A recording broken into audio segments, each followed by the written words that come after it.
Well, a very good day to everyone, and welcome to the side sessions for the third UN South Asia Forum on Business and Human Rights. This session will focus on fighting forced labor and modern slavery with minor ethnic communities in Southeast Asia. And it's going to be hosted by Traidcraft. This is one of several side sessions that is leading up to the main forum that's going to be happening next week, March 28th to 30th in Dhaka, Bangladesh, as well as virtually. Just to note that this session is being recorded and that we're also live on YouTube. We're so glad to have you here as part of this session. Two things for us just to keep in mind as we go through this session. Number one, when you speak, so if you ask a question or if you're a speaker, we'd love for you to turn on your camera so that we can see each other as part of this. I think it's so valuable and important, especially as we have moved into the digital space, to be able to see each other. That's number one. Number two, for questions and comments, you can either use the chat, so that's the button at the very bottom of your Zoom window. That's going to be available the whole session. So as soon as you want to add in a question or a comment, please do engage there. The other thing that you can do is you can also raise your hand. And so if you're looking for where the raise hand button is, it's at the bottom of your Zoom window again, but it's under the reactions button. So you click reactions and then you click raise hand, and that's going to be how you will be able to raise your hand. Now, we have a wonderful moderator for today's session, and that is Raisa Adiba, who is the program officer for relationship management at Traidcraft Exchange, Bangladesh. And so I'm going to be passing things over to Raisa to introduce our session and the upcoming speakers. Raisa, over to you. Thank you, Cal. Thank you for the beautiful introduction. So good afternoon, everyone. Welcome to the side session of Traidcraft Exchange, organized with the support from ILO, UN Business and Human Rights Wing, and UNDP. It is really a matter of great importance that we get to assemble here today in the third UN South Asia Forum to discuss the current situation of business and human rights in Bangladesh. So my name is Raisa, you already know that. I will be your moderator today. I'm proud to be a part of such an organization like Traidcraft Exchange, who believes that everyone is a change maker and everyone has the ability to make a change. So today we'll share a few stories about how we work and the modality and updates of our ongoing project Mukti, where we have worked with the eradication of forced and bonded labor in both India and Bangladesh. So after we have shared our thoughts with you, we'll open the floor to all of you to see if there is anything else we can do to improve the lives of the people that we work for and we work with. So let me just introduce you to all our speakers. I'll just quickly share the slide. Is the screen visible? Yes. Perfect. So our first speaker today is Ms. Nabila Nusrat. She's the head of program in Traidcraft Exchange Bangladesh, and she is also spearheading all the projects in our area. So our second speaker is Fiona Gooch, who is our senior private sector policy advisor based in Traidcraft Exchange UK. Fiona is joining us directly from UK. And our third speaker is Mr. Rakesh Sukkar, who is the business head of Traidcraft Exchange India office and is joining us today from India. And last but not the least, our most important speaker today is Ms. Morjira Baski, who is our Southall representative, joining us from a remote area called Nachul in Rajshahi district. And we also have Mr. Kamal Pasha, assistant professor and chairperson of anthropology department of University of Rajshahi, joining us directly from Rajshahi. So without further ado, let's kick off our presentation. I'll hand over the floor to Ms. Nabila Nusrat. Thank you. Thank you very much, my dear colleague Raisa, for giving me the floor. Good afternoon and salam, everyone. First, I would like to briefly talk about Traidcraft and what we do. Traidcraft Exchange is an UK-based fair trade organization established in 1984. Traidcraft Exchange is a development charity organization that works with poor producers and vulnerable workers in Africa and Asia. Traidcraft Exchange uses the power of trade to create sustainable solutions to eradicate poverty. We basically work on improving market and policy access for the most disadvantaged population. We believe that trade and business are vital and interconnected activities which can generate wealth, support livelihoods, and enable people to thrive. Our three major pillars of work are focused towards trade justice, women empowerment, and environmental sustainability, through which we extend support for our producers and vulnerable workers. We have operations in Bangladesh, India, Senegal, Kenya, Namibia, Tanzania, and Nepal. I will now hand over to our colleague Fiona, who is the Senior Policy Advisor based in Traidcraft UK, and she will take you through the push and demand factors of modern day slavery with regard to UK and other international companies' commercial practices. Fiona. Thank you very much, Nabila and Raisa. So I'm just going to set the scene before we hear really interesting work that the Mukti project has been doing. I just want to set out that forced labour is situated within push and pull factors. And I wanted to, because this is the Business and Human Rights Forum, to talk about where businesses are involved in both the push and the pull factors.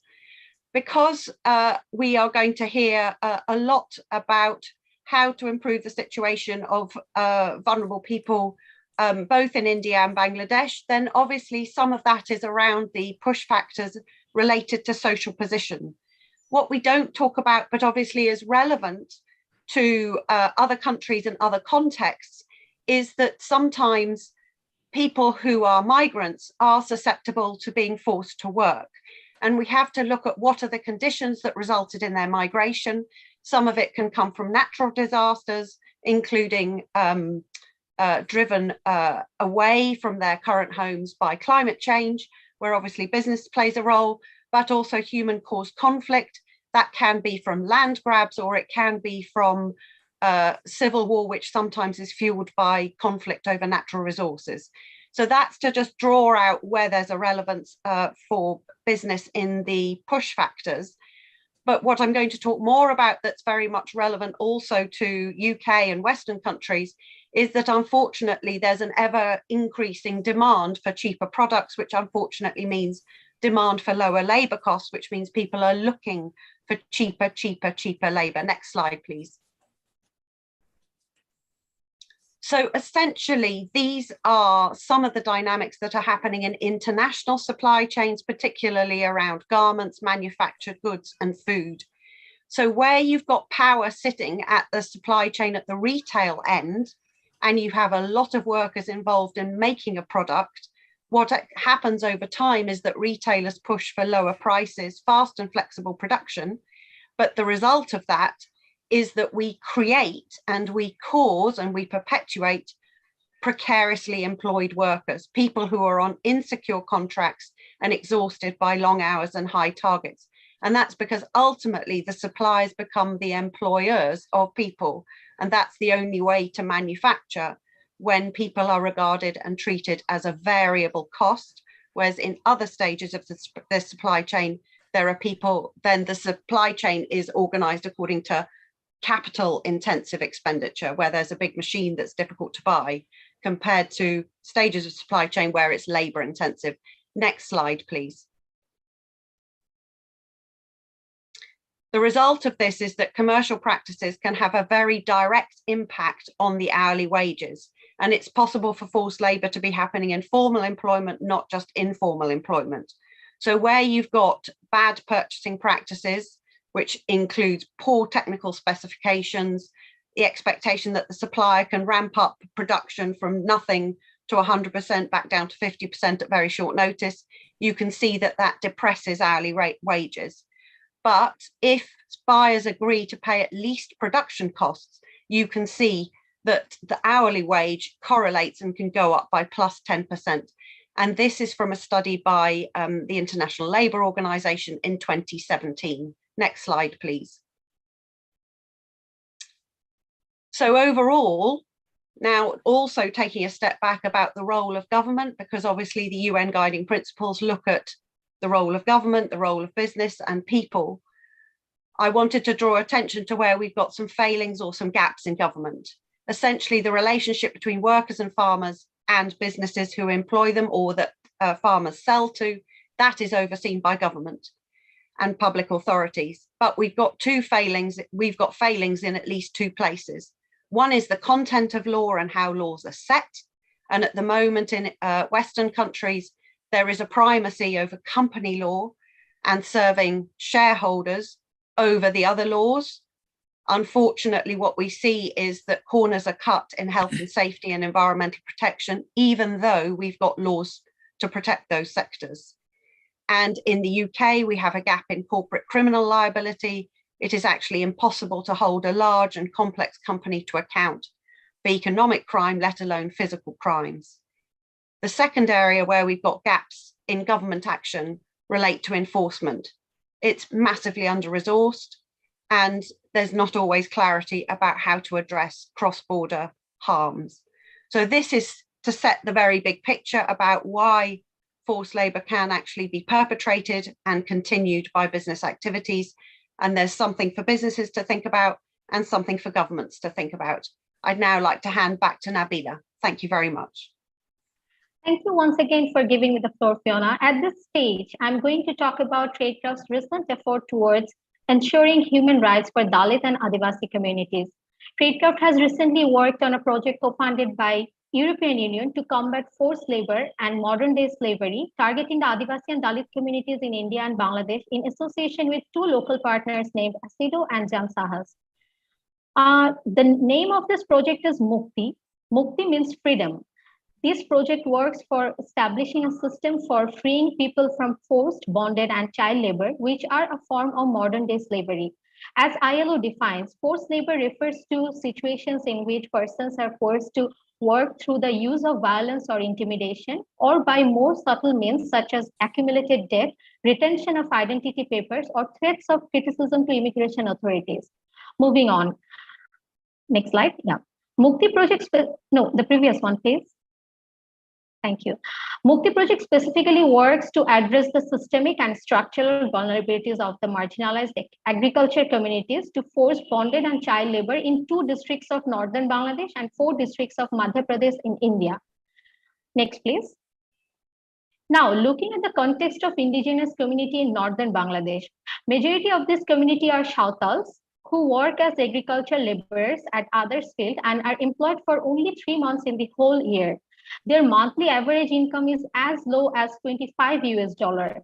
They are deprived of any kind of productive assets, have no access to labor market information or microcredit. Our scoping studies indicated that there were no organizations supporting them on employment and livelihoods. Their lack of assets and dire economic circumstance means even microfinance initiatives do not consider them creditworthy. They live on government's khas lands where they reside mostly in thatches and huts. They live under the persistent threat of eviction from their houses. They have no access to basic human rights. Most households lack access to latrine and have limited access to clean water. They mostly rely on ponds, springs, and other natural wells, which sometimes dry up or become contaminated.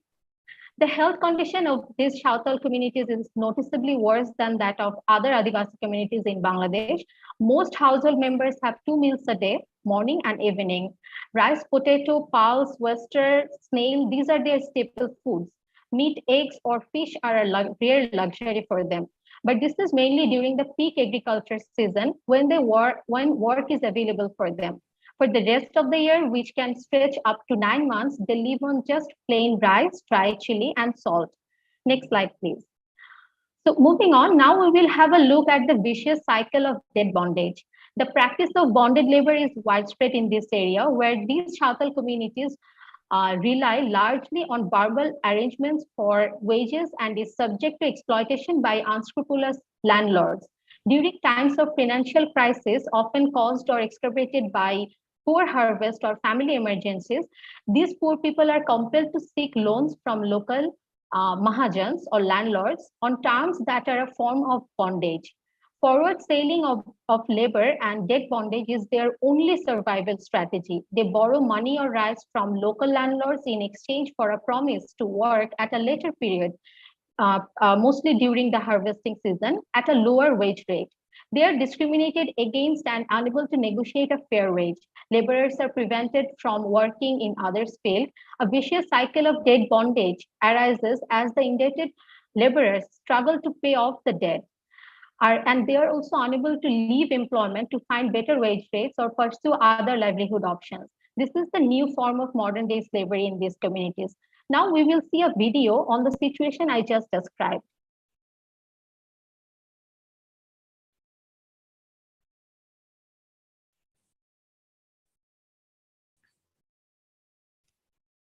We might not have audio for this video. Oh, If you can reshare screen and just check the box that says share audio at the bottom, or optimize for video, that would be great. Raisa, would you be able to? Doing it, just gives me a minute. Share sound.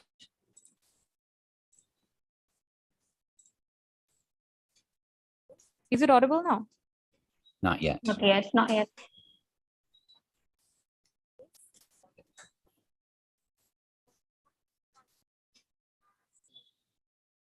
Try closing the screen share and then restarting it. Or is it possible that Enric shares it, because I think Raisa has shared everything with Enric?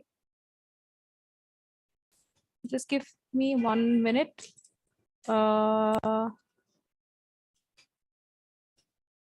Particularly white Yeah. Bangladesh. Yes, it's okay. Here, Okay. more than 1.5 million people are estimated to be trapped in modern slavery. The heinous practice of bonded labor is particularly widespread in rural areas. In the northern districts of Tanor and Nachol in Rajshahi division, such practices are particularly prevalent among the Adivashi communities. In fact, 41% population of Greater Rajshahi are multidimensionally poor. The area in general is devoid of quality government services. Health centers and markets are largely inaccessible. Most of the Adivashis are landless. Having no lands of their own, around 90% of them work as agricultural laborers on others' fields, receiving paid employment for just 3 to 4 months of the year during the paddy harvesting season. এখানকার যারা আদিবাসী আছে তারা কৃষির সাথে বেশিরভাগ সম্পৃক্ততা আছে, কারণ তাদের মূল উৎস মানে আয়ের উৎস হচ্ছে কৃষির কাজ করে, অন্যের কাজ, বেশিরভাগই অন্যের কাজ, নিজের কাজ নয়।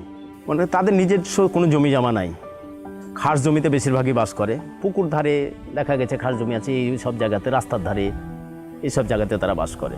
আদিবাসী শ্রেণীরা যে ক্ষুদ্র নৃগোষ্ঠী যাদেরকে আমরা বলি, এরা কিন্তু অসচ্ছল আমাদের এলাকায় সবচেয়ে বেশি, আর এবং এই লোন ফাংশনটা তারাই নেয় বেশি। কি ওনারা আমাদের কাছে যখন আসে কি ভাই আমার টাকার প্রয়োজন, হয়তো বেটির বিয়ে দিব বা হয়তো ওষুধ কিনবো, এইরকম মুহূর্তে তো টাকা, বেশি টাকার প্রয়োজন হয়ে যায়। যখন প্রয়োজন হয় এরকম টাকা, দেখা গেছে কি 3000 টাকা দেব, তো ঠিক আছে আমার কাজ করে পরিশোধ দিতে হবে। বেতন 400 টাকা, সেখানে আমি হয়তো চুক্তি করে দিলাম 300 টাকা। এইভাবে ওনাদেরকে টাকা অ্যাডভান্স দেওয়া হয় এবং তারা কাজকর্ম করেই টাকা পরিশোধ দেয়।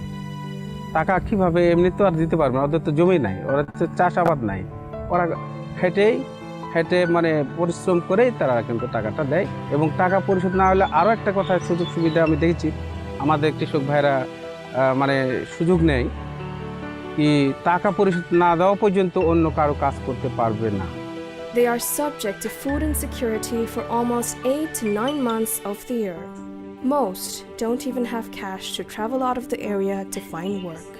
As a result, they fall in debt traps with no savings. Often caused by poor harvest or family emergencies during times of financial crisis, poor rural households are compelled to sell their labor to local landlords on terms that are a form of bondage. Bonded laborers are forced to work 12 to 16 hours per day and are unable to leave employment until they return the borrowed sum along with the high amount of interest accrued. To make ends meet, families borrow money and become trapped in cycles of debt bondage.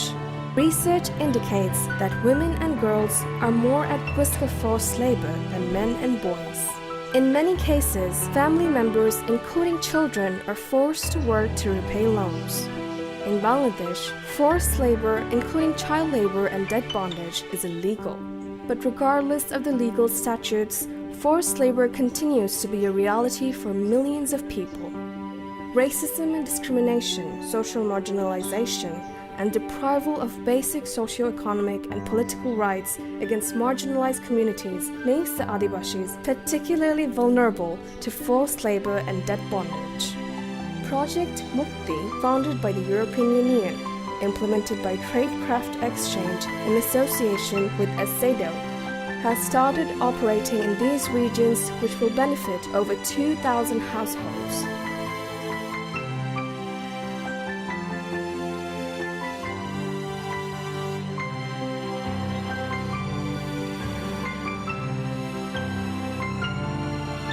If all goes well, in 3 years of time, they will attain Mukti, freedom from modern slavery.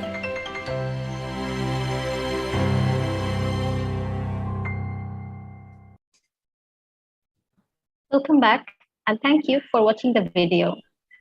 Now moving on, I will take you through our major intervention strategy through which we are trying to combat this new form of modern day slavery. Next slide, please. Yes. As part of our strategy, we have first tried to establish an effective response mechanism to identify, rescue, and rehabilitate victims of forced or bonded labor in the target community. In this connection, we formed community institutions to build their own collective identity. We networked and built strong relationship with key stakeholders like local authorities to ensure access to rights, entitlements, and education. Next, we worked with different stakeholders through a multi-stakeholder forum, which includes duty bearers like government, local authorities, private sector, civil society, community leaders, to ensure systems are in place and laws and policies regarding labor rights, children's rights, and social security entitlements are being implemented effectively. Next and most successful has been our effort to benefit liberated workers and at-risk population through enhanced economic opportunities and increased incomes. We tried to identify available, appropriate, and commercially viable value chains and enterprise options for these communities and facilitated skill training in collaboration with government and private training institutes for at least one member of each family. We also linked the skilled young people to local business actors to facilitate newly established micro-enterprises into established value chains, increasing their market access and building links within business support ecosystem. Lastly, since it's a multi-country project, we continuously shared all our best practices and learning on addressing systemic and structural vulnerabilities across the 2 target countries. Moving on. So let's take a look into the major achievements we could accomplish in the past 3 years through our intervention strategy for these vulnerable communities. First, we have made quite impressive improvement in reducing prevalence of moderate or severe food insecurity in this population. None of our participating families were found to be in moderate and severe food insecurity situation after 3 years of the Mukti initiative.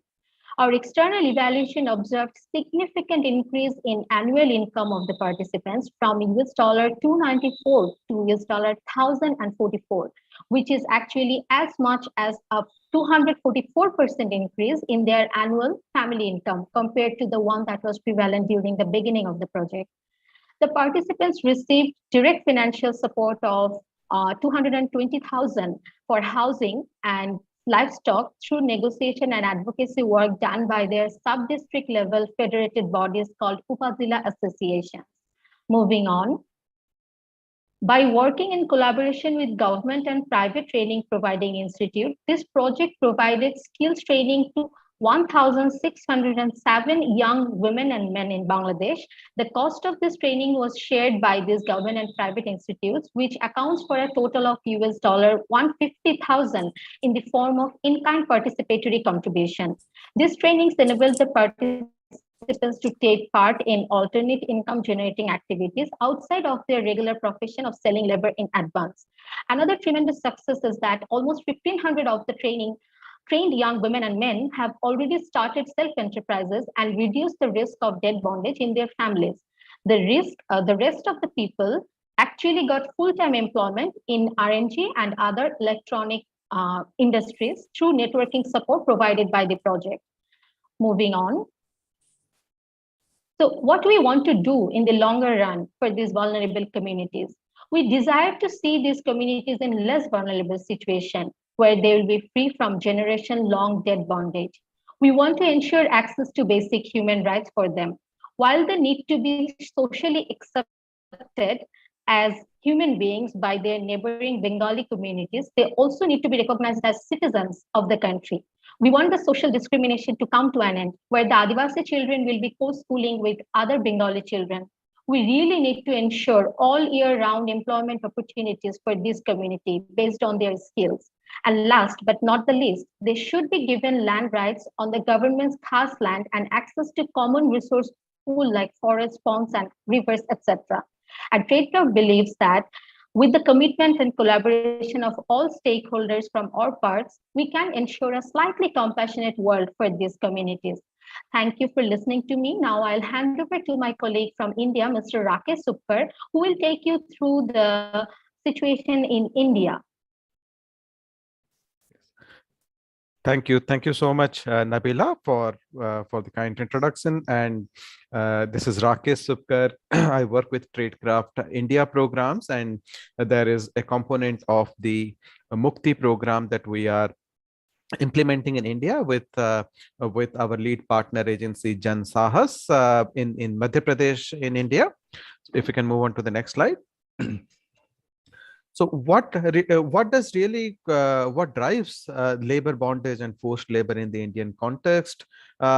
Essentially, we have a very hierarchical social structure in India, and people who are at the marginal sections of the society, especially from the Dalit community or the Adivasi communities, they have very limited access to sustaining a livelihood. They have very limited access to assets and being able to hold land to bring a agriculture based livelihood, and often they are living on very marginal part of the village, often outside the main occupants of the village, and often they actually derive their livelihood by working in other people's field, and during the off season of agriculture actually migrating out to nearby cities, often even outside the state boundaries to nearby provinces to find work. These people have also been very severely impacted through climate change. So, and on sustaining a livelihood in their local village setting has become more and more difficult, and larger proportion of them are migrating for longer period during the year to sustain a livelihood.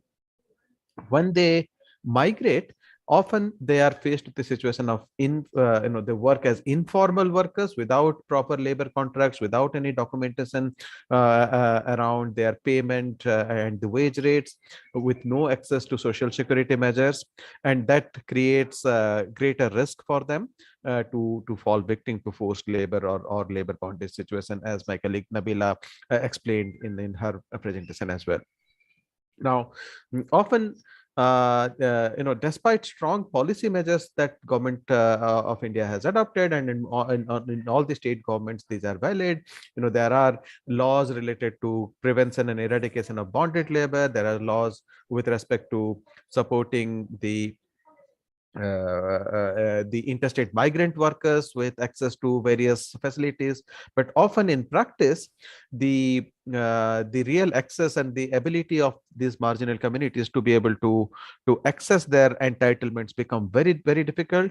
And why is that? That's primarily because a couple of things. One is the social structure where the marginal community, the people from the marginal community are seen as, it's almost normalized for them not to have access to the rights and entitlements that they have through the government policies, but also the attitude of the duty bearers. So when the migrant workers, say for example, a migrant worker from Madhya Pradesh where we work has migrated to a field, say a cotton field or a sugar field in Gujarat or Maharashtra for working, if they fall victim of forced labor situation, even if they were to raise a complaint, often the local administration, the local police authorities, the local legal department are much more in line with the local landlords rather than these migrant workers.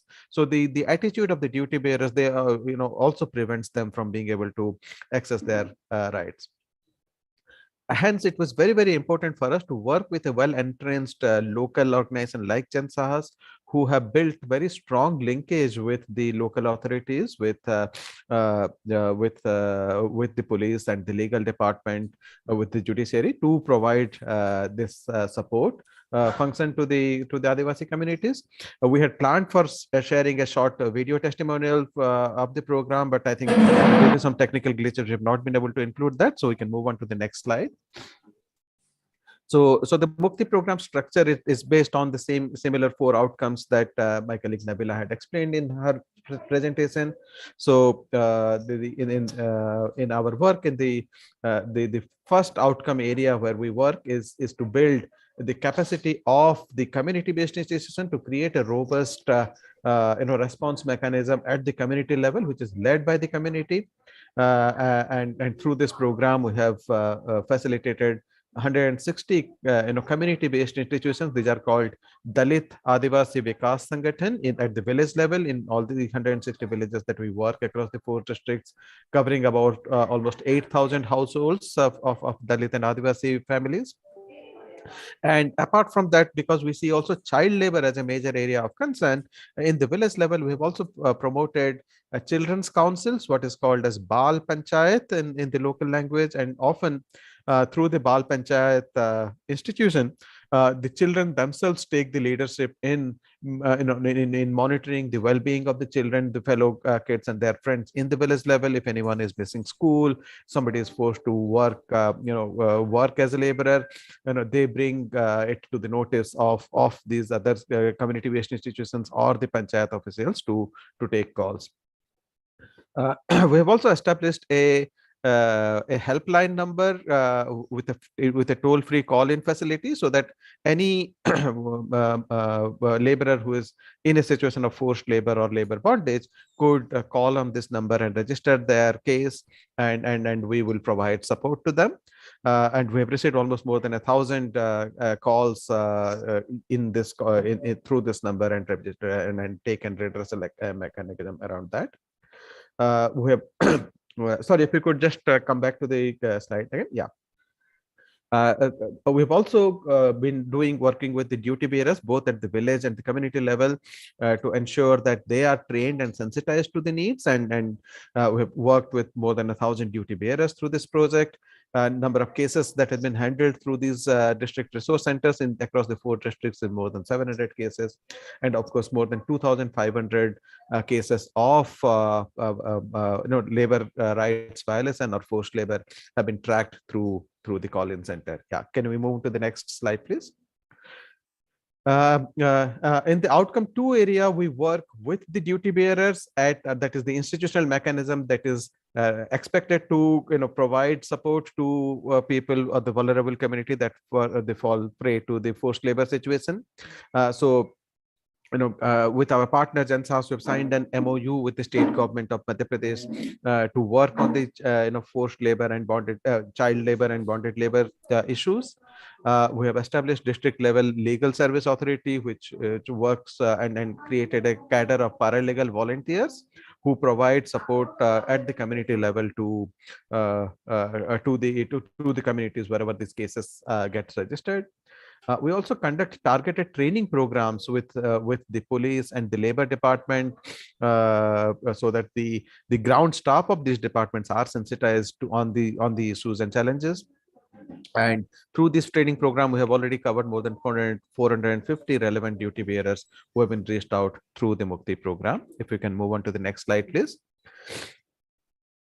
The third outcome is around actually creating enhanced alternative economic opportunities for these communities, because one of the key constraint that we have seen in preventing cases of forced labor is that many of these families don't have a dependable, reliable alternative income source, which means that even those who have been rescued from a bonded labor situation in a couple of years' time may fall prey to falling back into labor bondage again, because they might need credit and a credit driven labor force bonded labor situation may arise. So through this project, we have been supporting almost 2,800 beneficiaries who have been trained on different on-farm and off-farm skills, We've also created a pool of paravets across the 4 districts to provide the first level of vet care, because in the absence of having access to land, I think having backyard poultry or small ruminant livestock is one of the key source of livelihood for these families. So providing them proper vet care facilities at the community level is an important area of support to them. We've also created 150 village level self-employment opportunities through small retail outlets for these community members. These are called Garima stores, or which translates to dignity stores in English, and these stores become a key component of their livelihood or income opportunities for the families. We've also signed a memorandum of understanding with the government-run Krishi Vikas Kendras in these districts, the KVKs, to drive specific training program for alternative livelihood opportunities for the households. Yeah. Could you move on to the next slide, please? In the 4th outcome area, we have been looking at learnings on the best practices from our implementation and disseminating that, and also cross-learning between the 2 country component programs. The program started before the COVID pandemic. So, in the pre-COVID times, we had a couple of physical, visits or 2 exposure visits across the 2 countries where the program teams have exchanged ideas and met with each other. We also had project monitoring team meeting in person. And then since the COVID pandemic has struck, we have stuck to kind of online meeting and regular catch up between the 2 project teams.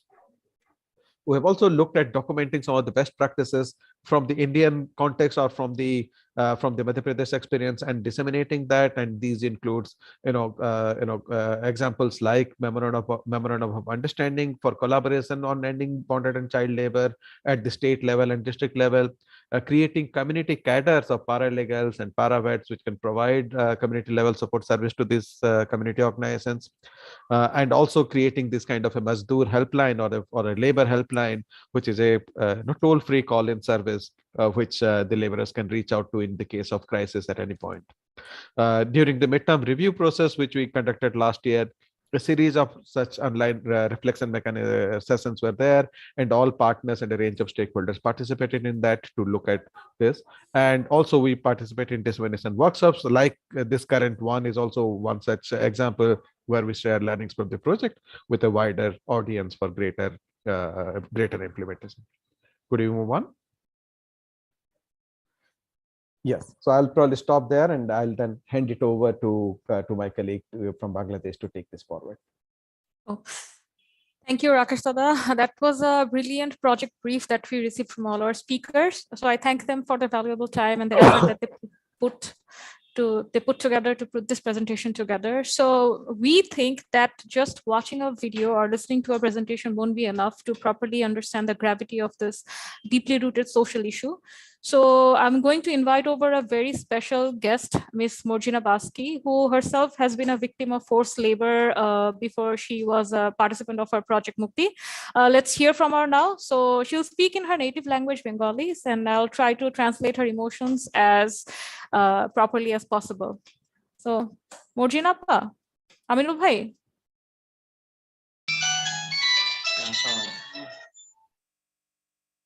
Handing over the floor to Morjina Pa.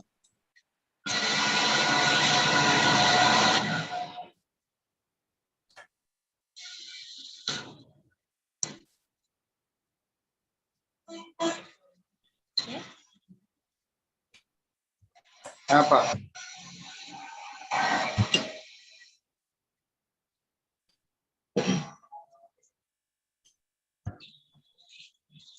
Apa শুনতে পাচ্ছি? আমরা শুনতে পাচ্ছি। মর্জিনা আপা কি কথা বলবে? ওনাকে বলতে বলেন। মর্জিনা আপা আপনি কথা বলেন।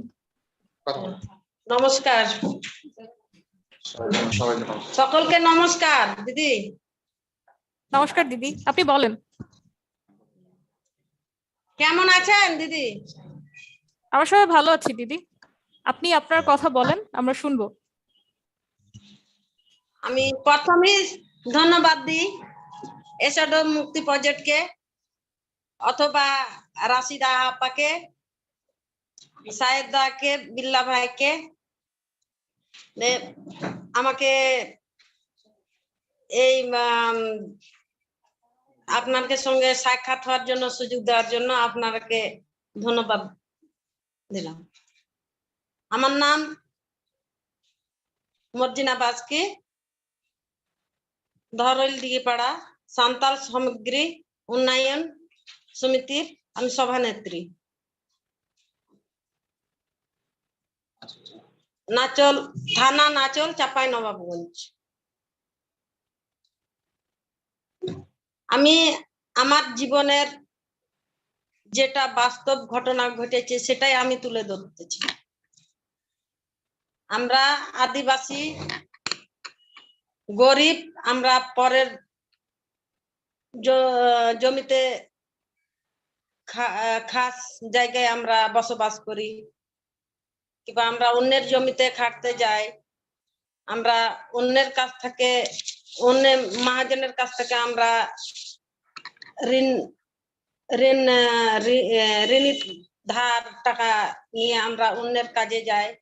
আমরা সময় মতো না যেতে পারলে আমাদেরকে মানে গালিগালাজ করতো। আমরা এখান থেকে এই যে 2000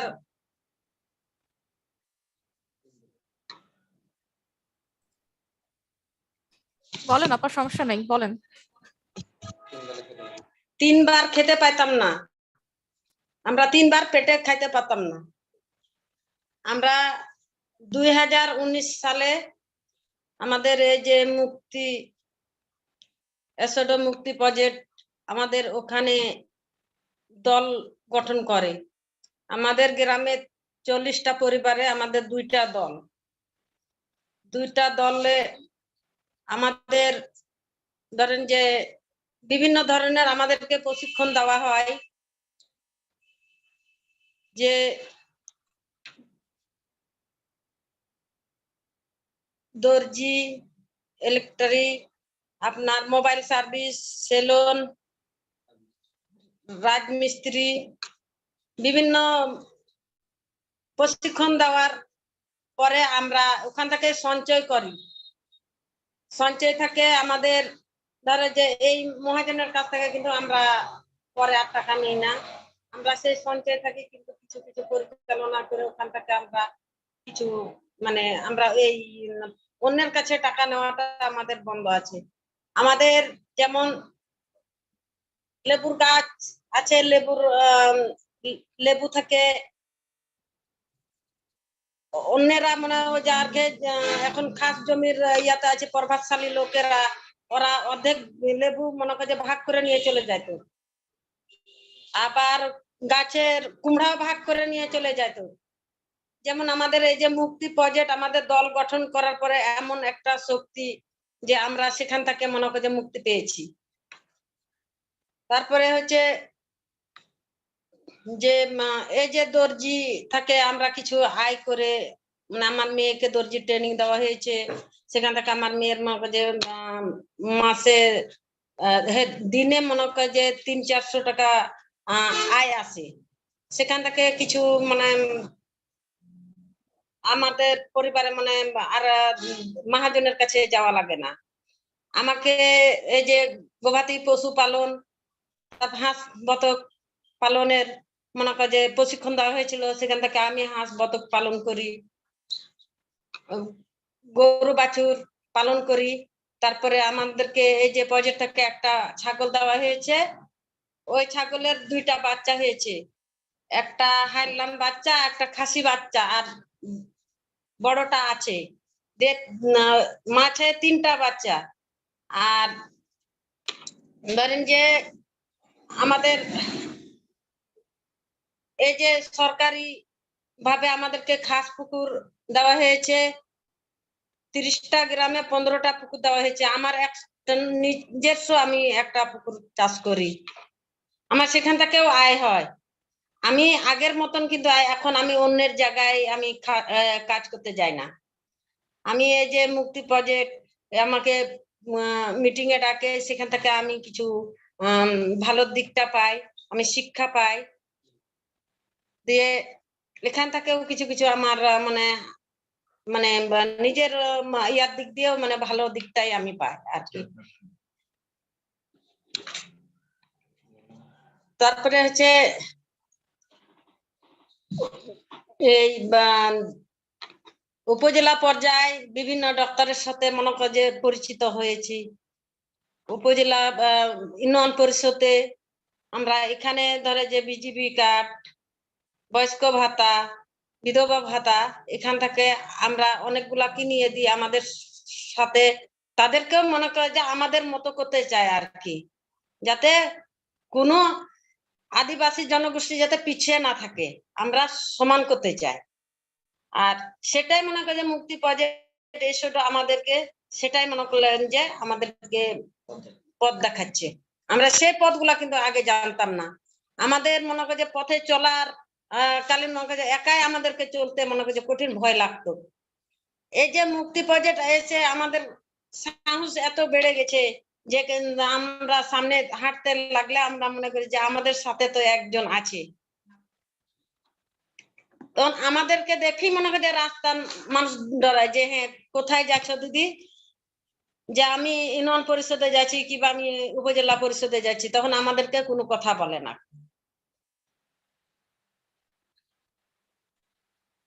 আমরা ধরেন যে খাস মাটিতে আমরা 72 পরিবার আমরা ঘর পেয়েছি, ওখানে আমি এখন পরিচালনা ভাবে ওখানে দেখাশোনা করি। তারপরে হচ্ছে যে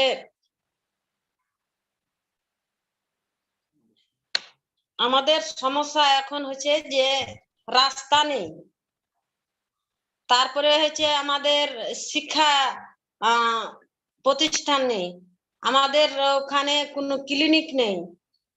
আমরা যদি কোনো সমস্যায় পড়ি তো আমাদের মনে করলে যে মৃত্যু ছাড়া কিন্তু উপায় থাকে না। মানে এইসব সমস্যাগুলা আমরা যদি আবারও আমাদেরকে মানে এই স্যানিটারি পায়খানা আমাদের দরকার, আমাদের চাহিদার মতো কিন্তু হচ্ছে না। আমাদের আরো কিছু মানে যতটুকু আমরা মানে ভালো দিকটা পেয়েছি আরো যাতে এটা থেকে আমরা ভালো দিকটা পাইতাম, তাহলে আরো আমাদের দিক দিয়ে মানে আমরা পরিষ্কার হয়ে যেতাম আর কি। তো আমাদের ভিতরে তো মানে শিক্ষিত কম আছে, যেমন দিদির এই মুক্তি প্রজেক্ট এসব থেকে আমাদেরকে এই কম শিক্ষার ভিতরে, যেমন আমার ওখান থেকে 3টা মেয়েকে ওই যে সারিয়া কান্দি পাঠানো হয়েছিল বগুড়া, সেখানে করোনায় যে মহামারীতে মানে তাদের মানে একটু ইয়ে হয়েছিল, এখন কাজ করতেছি। সেখান থেকে আশা করি কিংবা আপনার ঘে দোয়া রাখি যে তারা যাতে দোকান থেকে কোনো কিছু একটা পায়, মানে মাঠে খাটা যাতে তাদের নিবারণ হয়ে যায়। তারপরে আমি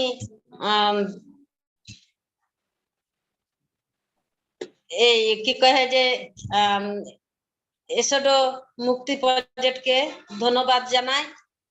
আমাদের টেকক্রাফট ইউরোপিয়ান এই প্রতিষ্ঠানটাকে আমরা ধন্যবাদ জানাই আবারও, যে আমাদেরকে এই যে বিগত বছর 3টা আমাদের যেভাবে সাথে নিয়ে থাকলো, আরো দীর্ঘদিন যাবত যাতে আমাদেরকে হাঁটতে শিখায় কিংবা আমাদেরকে সাথে নিয়ে থাকে। ধন্যবাদ মর্জিনা আপা, ধন্যবাদ। ধন্যবাদ দিদি, আসার জন্য অনেক ধন্যবাদ। Thank you. নমস্কার দিদি। নমস্কার দিদি। দাদাকে আমি নমস্কার জানাই, আমি বেলা ভাইকে নমস্কার জানাই আপনাকে সাথে কথা বলার সুযোগের জন্য। কিছু যদি ভুল ত্রুটি হয়ে থাকে আমি হয়তো গাছ করে বলতে না পারলে আপনারা মনে কিছু নিয়েন না। না ধন্যবাদ দিদি, thank you, thank you. So I'll just take over. Is that what Miss Morjina Baski was talking about? Sounds very inhuman as a behavior, right? But this has become very normalized for them. So Miss Morjina lives in a government-owned khas land with 72 other Santal community members in a small place called Nachul in Rajshahi district. She has faced absolute injustice when it comes to her and her community's living condition. So the so-called socially powerful people living in that area used to verbally and physically abuse them and her community members every day. So she shared a few examples where she thinks people didn't consider her a proper member of the society. For example, she talked about having a small lemon tree in her backyard and some other plants for her consumption in the government-owned khas land. But local people just used to come over to their land unsolicited and take the vegetables and fruits for their own consumption without even asking from them. She also said that due to lack of regular income generating activities, they take loan from money lenders or mahajons with high interest rates because it was difficult for them to arrange meals of plain rice 3 times a day. She also shared an example where she said that whenever she's walking down the street, people actually get scared of being approached by her or being touched by her while they're walking by the street. So this is a very genuine concern for human rights, because you cannot just think or assume a person is untouchable, right? So with the help of Mukti project, Traidcraft Exchange introduced and connected her and her community members to local government officials and sub-district office from Nachol in Rajshahi. From this interaction and partnership, she received information and access to social protection schemes like ration cards and trainings on animal farming and tailoring. She mentioned that some of her group members received training from local authorities and used that training to lease ponds for fish farming. So she also mentioned that she and her daughter used to be dependent on agricultural labor for livelihood, but after her daughter received that tailoring training, her daughter earns money every day, and she now has a few sources of income, and her group members have access to different types of government aids like widow allowance, paternity allowance, and other allowances, and also has a channel of communication with government officials as well. Lastly, she said that she has the confidence to speak up against all injustice. We can definitely see her from the presentation. She gave a beautiful presentation. But she also is saying that her community is still in need of support from everyone else in this country. She said that her community will be progressing further and developing as a community in Nachol if they receive more access to education, health services, and proper sanitary services as well. She wants basic human rights like everyone else in this country, and she wants to live a proper human life in Bangladesh. So that was the summary of our presentation. So there are a lot of Morjina baskets in Rajshahi, which we could not bring to our session, which means we still have a lot of work to do to ensure that all the citizens of our country, despite their ethnicity and religious preference, receive their rudimentary rights as a human. So moving on, I'll hand over the presentation to our next speaker, who has been working to understand the socioeconomic status of Southal community for a decade in Rajshahi area. I'll hand over the floor to Mr. Kamal Pasha, who will now share his insights and recommendations on how to prevent and work towards eradicating forced labor in our country. Thank you.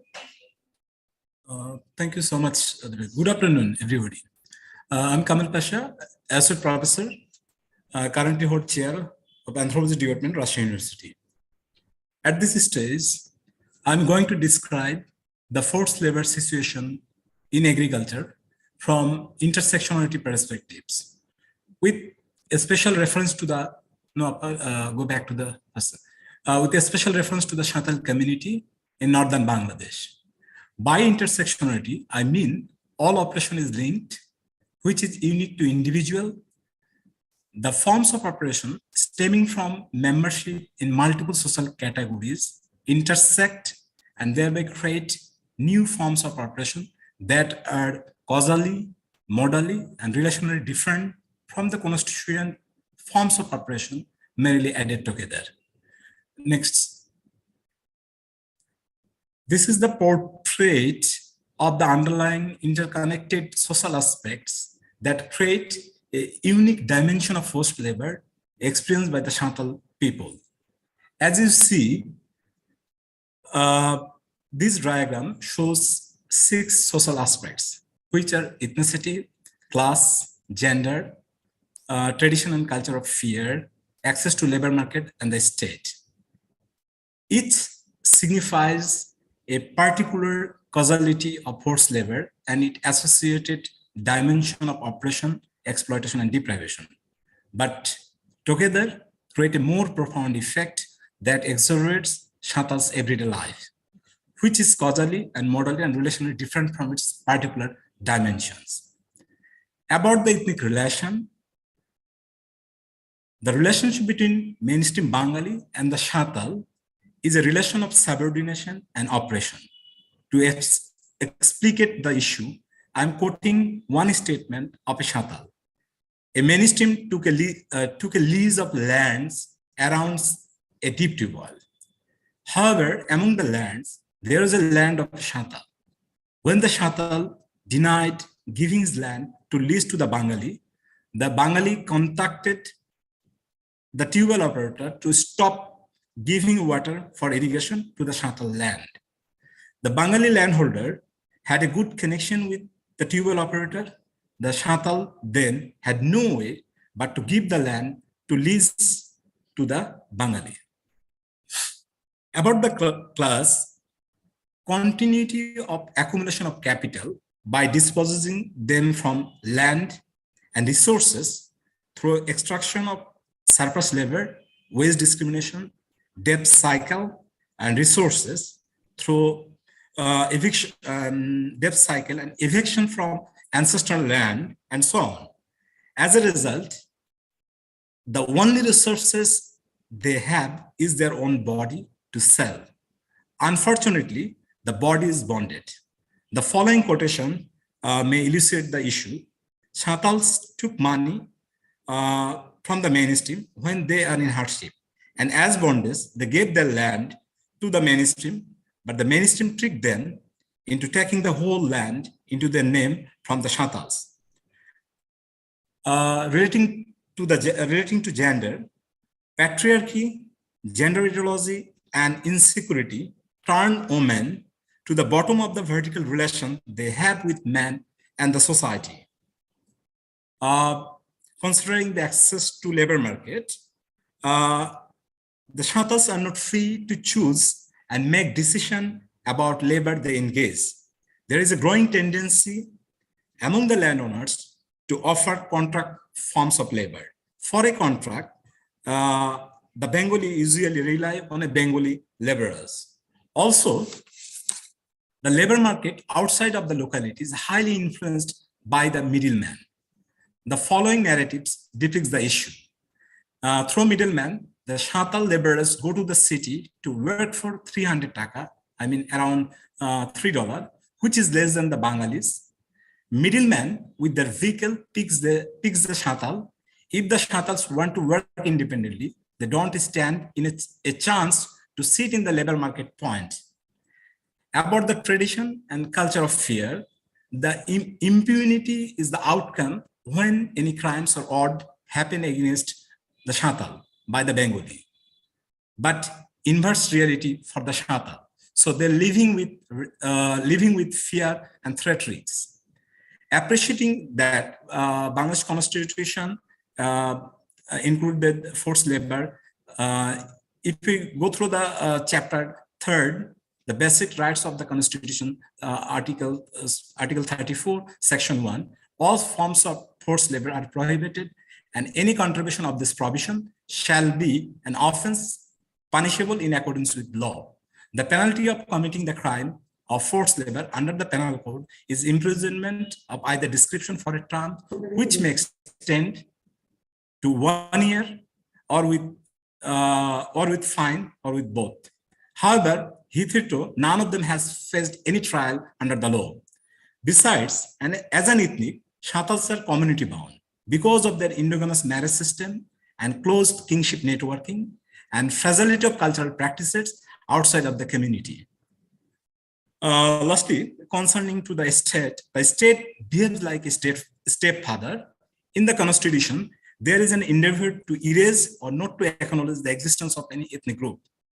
If we see the preambles section part 1 in Bangladesh constitutions, the people of Bangladesh shall be known, it states the people of Bangladesh shall be known as Bengalis, as a nation, and the citizens of Bangladesh shall be known as Bangladeshi.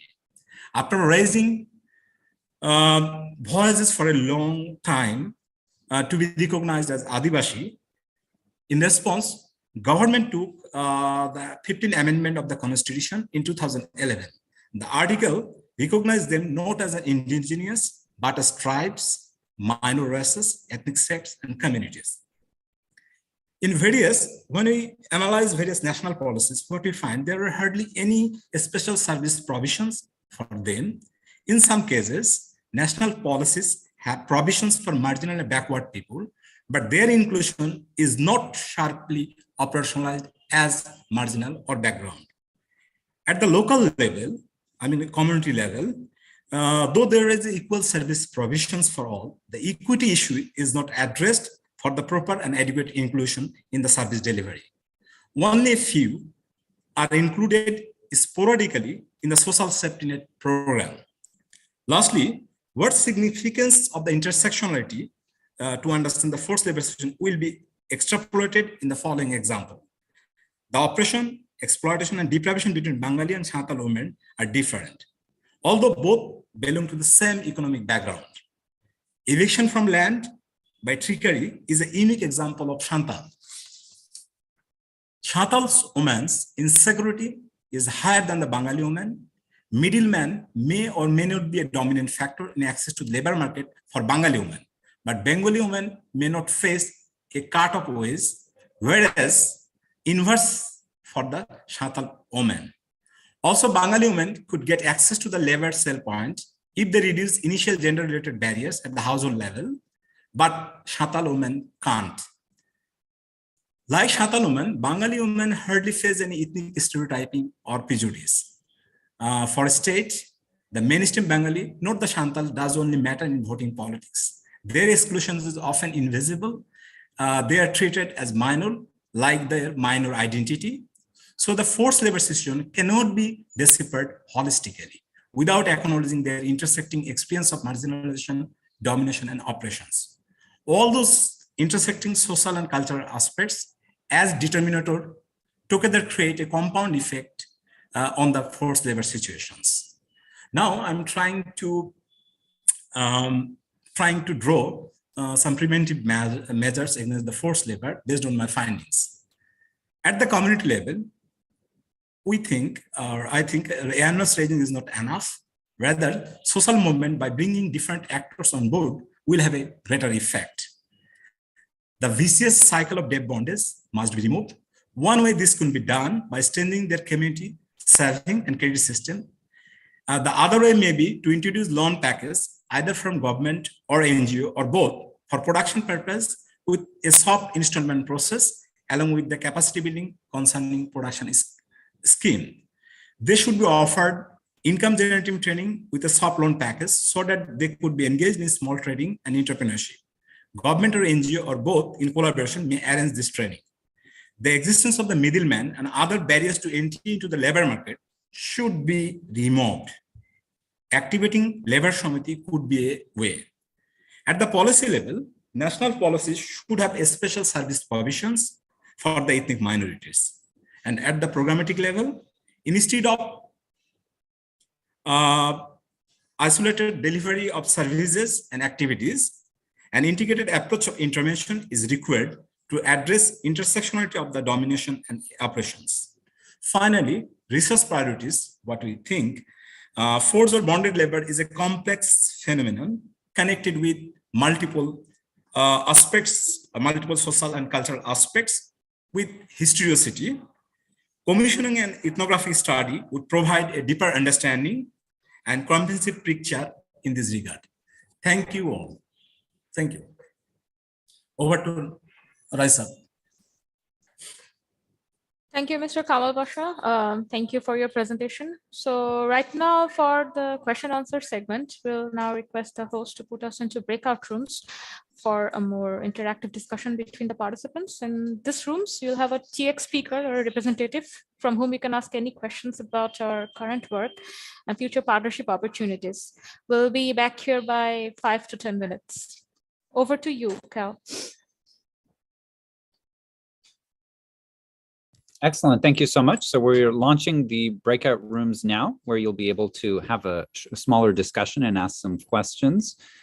If you are not sent to a breakout room, just go ahead and press the breakout button at the bottom of your screen, and it should take you to a breakout room.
have everyone back in the main room in about 50 seconds.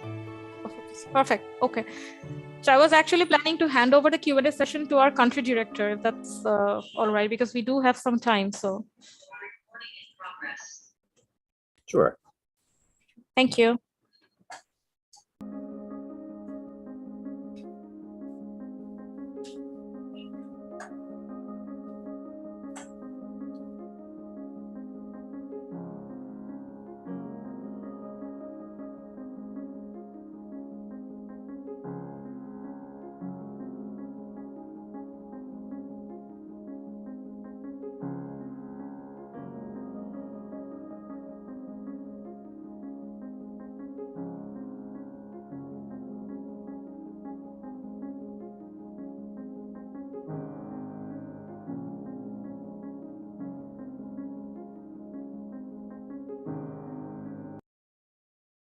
And welcome back, everyone. So Raisa, I'm going to pass the floor back to you.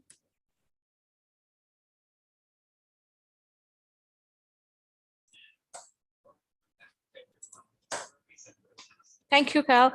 So thanks a lot, everyone, for joining our session today. We have reached the end of our event. So I hope everyone here got an idea why Traidcraft Exchange is working towards fighting forced labor and will continue to do so. So I'll just hand over the floor. I'll just open up the Q&A session. And if you have any questions, you can directly ask here, and our country director is present. And I think our global CEO is also present. They can answer your questions.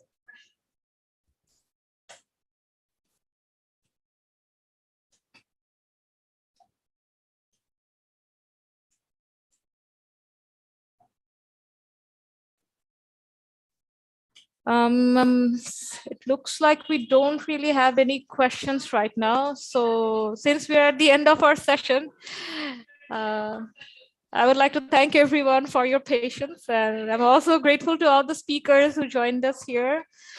And I thoroughly enjoyed the informative session, and I hope you did as well. And I would like to thank all the organizers here as well, the supporters from UN and Tandemic who helped us organizing and executing this session. So thank you. And through that, I think we can end our session here. Thank you, everyone. Thanks a lot. Thank you so Goodbye. much. Goodbye. Thank you, Thanks a lot Raisa. for joining. Thank you. Thank you, Cal. Thank you very much. Thank you. Thank you, Thank Cal. you to all of our Wonderful session. Thank you. Thank you. Goodbye. to all Thank of our you. speakers and moderators. Just a quick note, we have a great program for the rest of the session that is still coming up. So these are a few of the sessions that we still have coming up as part of the side session. So if you'd like to learn more about those, or if you'd like to see the detailed agenda, do visit the SAFBHR.com website for the upcoming sessions. But in the meantime, wishing everyone a good rest of your day. Thank you. Thank you. Thanks a lot, Cal. Thank you.